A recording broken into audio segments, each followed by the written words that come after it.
నమస్తే అండి, welcome to వివాహ భోజనం ఇన్ యూకే. ఈరోజు మన ఛానల్లో స్పెషల్ ఫుల్ గ్రేవీతో చికెన్ కర్రీ. చూడండి ఎంత బాగుందో కర్రీ. నేను ఒక్కసారి చూపిస్తాను. చాలా అంటే చాలా బాగుంటుంది. డెఫినెట్గా ట్రై చేయాల్సిన రెసిపీ ఇది. చూసారా, మంచిగా పర్ఫెక్ట్గా కుక్ అయిపోయింది. అండ్ గ్రేవీ కూడా మంచిగా చిక్కగా ఎంత బాగుందో కదా. ఈ చికెన్ ఫుల్ గ్రేవీ కర్రీ కోసము మనం ముందు మసాలాను ప్రిపేర్ చేసుకోవాలి. సో దానికోసం నేను ఇక్కడ ఒక 10 జీడిపప్పులు వేసుకుంటున్నా. అలాగే కొన్ని పల్లీలు ఒక హాఫ్ కప్ వరకు ఉంటే అవి వేసుకోవాలి.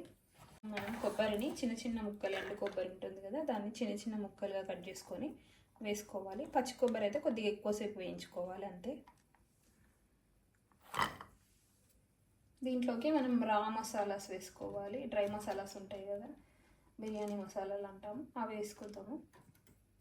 4 లవంగాలు, 2 చెక్క, 2 ఇలాయచి, ఒకటి బ్లాక్ కార్డమమ్ అంటారు కదా అది, అలాగే ఒక బిర్యానీ ఆకు ఇట్లా తుంచుకొని వేసుకోండి. ఇప్పుడు వీటిని మంచిగా ఫ్రై చేసుకోవాలి లైట్గా.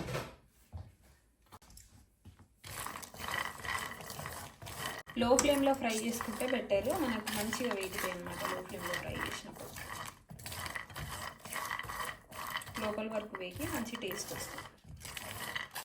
మీరు కావాలనుకుంటే క్వాంటిటీ ఇంకా ఎక్కువ గ్రేవీ కావాలనుకుంటే ఇంకా ఎక్కువ వేసుకోవచ్చు. నేను ఇందులోనే కొంచెం జీలకర్రను కూడా యాడ్ చేస్తున్నా. జీలకర్ర తింటే డైజెషన్ ప్రాబ్లమ్స్ రావు అని విన్నా. సో దానివల్ల నేను జీలకర్ర ఎక్కువ వేయడానికి ఇష్టపడతాను అన్నమాట. ఇట్లా వేపుకోవాలి, మధ్య మధ్యలో కలుపుకుంటూ కాసేపు వేగనిద్దాం. It takes around 5 minutes. ఎందుకంటే లో ఫ్లేమ్లో వేపుతాం కాబట్టి కొంచెం టైం పడుతుంది. చూసిలా అన్నీ మంచిగా వేగిపోయినాయి కదా. కొంచెం ఇప్పుడు ఇందులోకి ఆనియన్స్ వేసుకుందాము. ఆనియన్స్ కూడా జస్ట్ లైట్గా వేడికి మగ్గనిస్తే సరిపోతుంది. నేను ఇక్కడ 2 చిన్న సైజు, మీడియం సైజు అనుకోవచ్చు, మీడియం సైజు ఉల్లిపాయలు కట్ చేసిన వేస్తున్నా. జస్ట్ పెద్దగా కట్ చేస్తే సరిపోతుంది అన్నమాట. వీటిని కూడా లైట్గా సాల్ట్ చేసుకొని వేపుకొని జస్ట్ ఆ వేడికి మగ్గనిస్తే సరిపోతుంది. మనం మళ్ళీ ఆయిల్లో ఫ్రై చేసుకుంటాం కదా వీటిని. ఇదిగో ఇట్లా లైట్గా ఫ్రై అయినాయి కదా, ఇట్లా అయితే సరిపోతుంది. మనం ఆయిల్లో ఫ్రై చేస్తాం కదా ఫైనల్గా మళ్ళీ నెక్స్ట్ కర్రీ కోసము, అప్పుడు ఇంకా మంచిగా పేస్ట్ అంతా బాగా వేస్తుంది కాబట్టి మొత్తం ఏం ఫ్రై అవ్వాల్సిన పని లేదు. సో వీటిని తీసుకొని పక్కకు పెట్టుకొని చల్లారినాక కొద్దిగా వాటర్ యాడ్ చేసి మంచిగా స్మూత్ పేస్ట్ లాగా మిక్సీ పెట్టుకుందాము. అంటే నేను తీస్తున్నా, వీటిని మిక్సీ పట్టేస్తాను.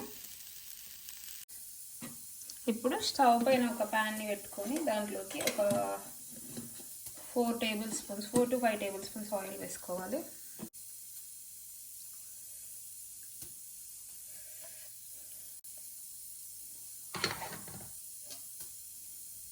ఆయిల్ వేయడమనివ్వాలి.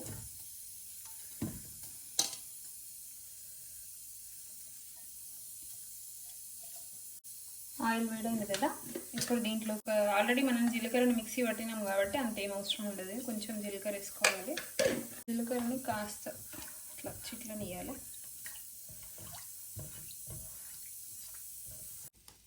జీలకర్ర కొంచెం వేగింది కదా. ఇప్పుడు నేను వేయించి పెట్టుకున్న మసాలా అంతా ఇలా మిక్సీ పట్టుకున్నాను. ఇప్పుడు ఈ మసాలానంతా కూడా వేసుకోవాలి.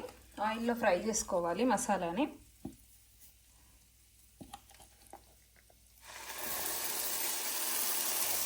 కొంచెం లేకుండా వేసుకోవాలి మిక్సీలో. లాస్ట్ కొంచెం వాటర్ యాడ్ చేస్తుంది కదా, అప్పుడు అంతా వచ్చేస్తుంది కానీ.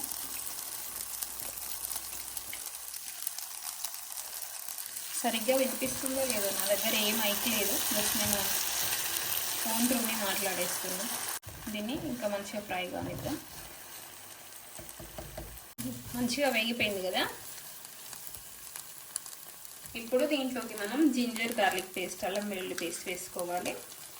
నేను జస్ట్ ఇప్పుడే క్రష్ చేసిన మంచిగా ఫ్రెష్గా. సో 1 tablespoon వరకు వేసుకోవాలి. కొంచెం ఎక్కువ వేస్తేనే టేస్టీగా ఉంటుంది. 1/2 teaspoon వరకు పసుపుని యాడ్ చేస్తున్నా.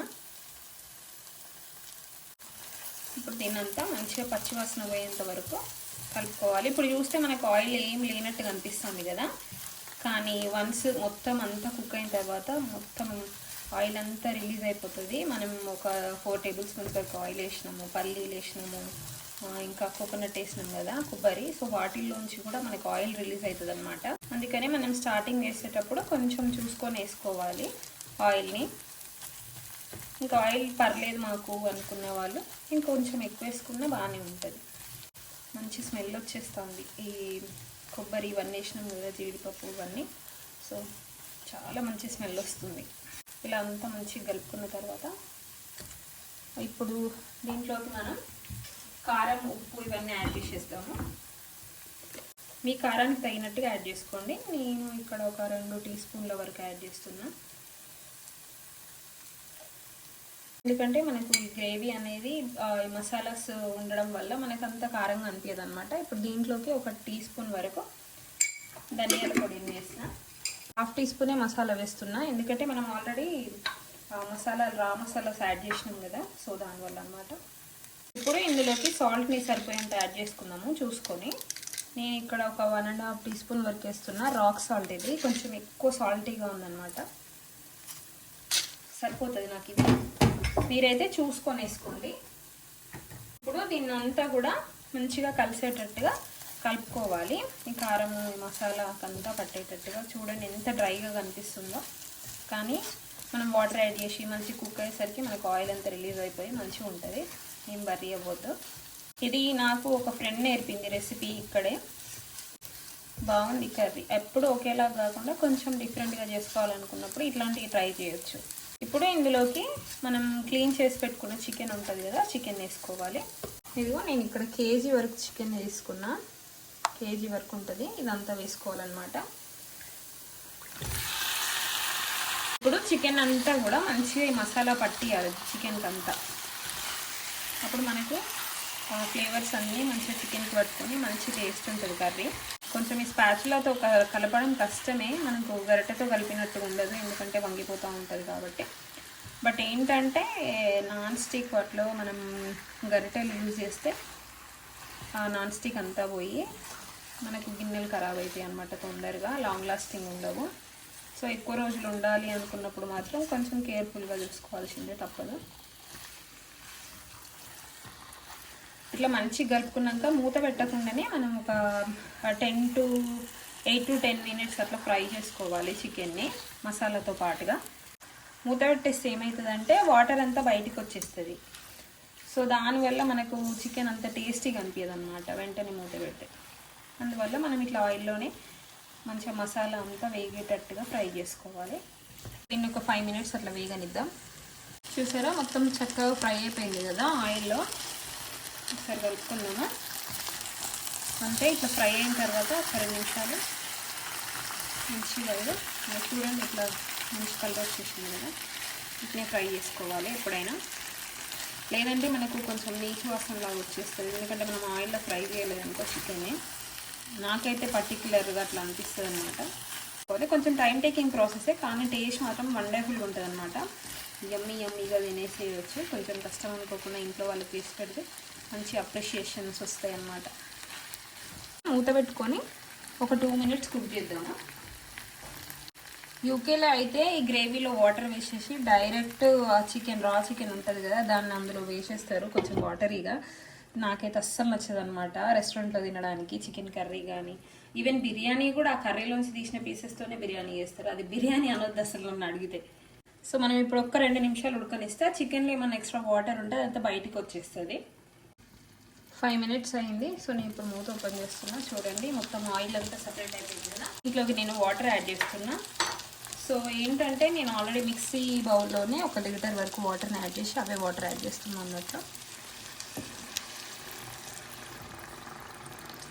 మనకి ఇప్పుడు చూస్తే గ్రేవీ అంత థిక్గా అనిపించకపోవచ్చు, బట్ వన్స్ కుక్ అయిన తర్వాత మస్తు థిక్గా అవుతుంది అనమాట. ఎందుకంటే ఇప్పుడు ఈ మసాలా అంతా ఉంది కదా, సో అదంతా బాగా థిక్గా అయిపోతుంది. ఫుల్ గ్రేవీ చికెన్ కర్రీ చేసుకోవాలనుకున్నప్పుడు తప్పకుండా ఇలా ట్రై చేయండి, డెఫినెట్గా నచ్చుతుంది మీకు. ఇంకా చికెన్ చూసిల్లా ఇక్కడ మనకి ఫ్రై ఎంత మంచిగా అయిందో చూసిల్లా, కలర్ తెలుస్తుంది కదా. సో అట్లా అయినాకనే మనం వాటర్ వేసుకోవాలన్నమాట. ఏం పర్లేదు, వాటరీగా అనిపిస్తుంది కదా, మొత్తం కుక్ అయ్యేసరికి ఇంత వాటరీగా అనిపించదు మనకు.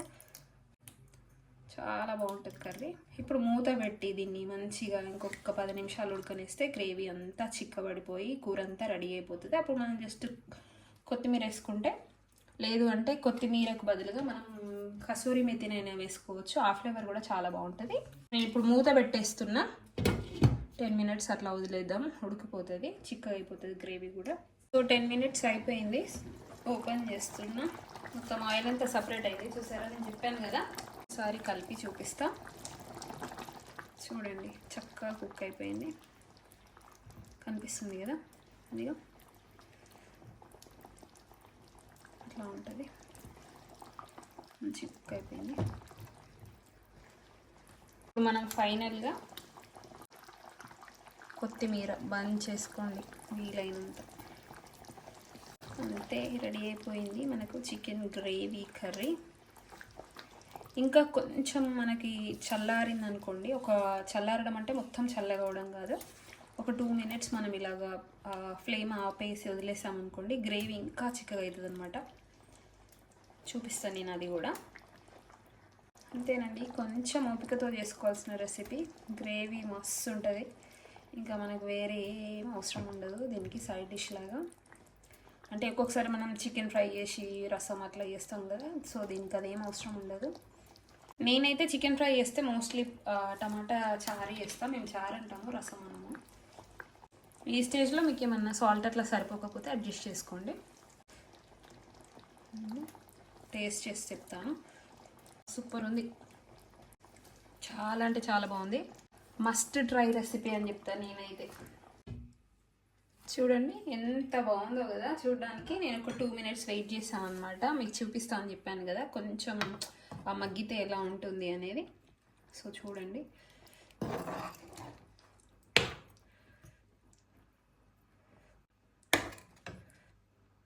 సో మంచిగా ఉడికింది కదా కర్రీ. ఇట్లా గ్రేవీ చూసారా ఇట్లా ఉండాలి ఎప్పుడైనా గ్రేవీ. అంటే థిక్ ఉందనుకోండి గ్రేవీ, అప్పుడు మనకి అంటే మనం తినేపాటికి ఇంకా ముద్దగా అయిపోతుంది అనమాట గ్రేవీ అంతా, ఇట్లా ఉండదు. సో ఇట్లా ఉందని ఇవ్వండి, సరిపోతుంది మనకి.